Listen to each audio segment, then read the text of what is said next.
कांवड़ यात्रा मार्ग में नेम प्लेट लगाने पर अंतरिम रोक जारी रहेगी। उत्तराखंड और उत्तर प्रदेश सरकार को एक हफ्ते में जवाब दाखिल करने का समय दिया गया है। यूपी सरकार ने हलफनामा दाखिल कर दिया है। अब अगली सुनवाई 5 अगस्त को होनी है। सुनवाई के दौरान याचिकाकर्ता के वकील अभिषेक मनु सिंघवी ने कहा कि मुझे यूपी का जवाब आज सुबह मिला है। यूपी की तरफ से वकील मुकुल रोहतगी ने कहा कि यूपी ने अपना जवाब दाखिल कर दिया है। उत्तराखंड ने कहा कि उसे 2 हफ्ते का समय चाहिए जवाब दाखिल करने के लिए। उत्तर प्रदेश ने कहा कि उनके प्रदेश में ऐसा नहीं हुआ, सिर्फ उज्जैन म्युनिसिपल में जारी किया गया है, लेकिन कोई दबाव नहीं डाला गया। याचिकाकर्ता के वकील ने कहा कि जब मैं यूपी की सरकार से स्वीकार किया कि कम समय के लिए सही हमने भेदभाव किया है, वहीं मुकुल रोहतगी ने कहा कि हम एक पक्षीय आदेश से पीड़ित हैं, जिसका जीवन काल समाप्त हो जाएगा। अभिषेक मनु सिंघवी ने कहा कि इस पर अभी भी समय रहते निर्णय लिया जा सकता है। पिछले 60 वर्षों से नाम नहीं मांगे गए यूपी हलफनामे में भेदभाव की बात स्वीकार की गई है। कहा गया है कि यह केवल अस्थायी है। इस पर सुप्रीम कोर्ट ने कहा कि हमने हलफनामा पढ़ा नहीं है, हमें कल रात को ही ये मिला है, तो इसे सभी जगह लागू किया जाना चाहिए, न कि सिर्फ कुछ राज्यों में। पूरे भारत में इसे लागू करने का दावा पेश करें। वहीं यूपी सरकार के वकील ने कहा कि बोर्ड पर मालिक का नाम लिखने के लिए कहना गलत नहीं है, बल्कि कानून की भी आवश्यकता है। कोर्ट ने एक तरफा आदेश दिया है, जिससे हम सहमत नहीं है। उत्तराखंड के वकील ने कहा कि कानून के अनुसार अनिवार्य रूप से प्रदर्शन किया जाना चाहिए।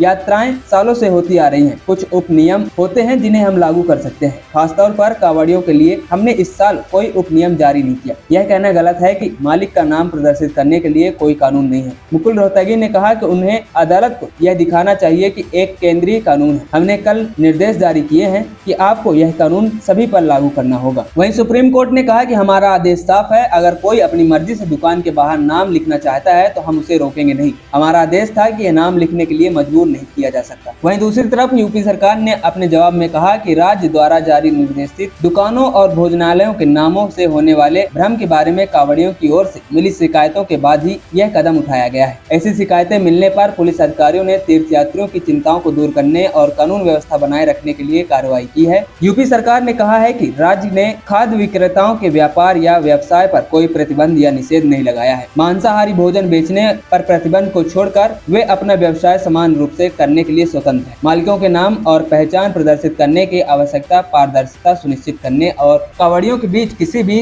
संभावित भ्रम से बचने के लिए एक अतिरिक्त उपाय मात्र है। बता दें कि इस मामले में आज सुप्रीम कोर्ट में सुनवाई हुई है। ANP टाइम्स की रिपोर्ट।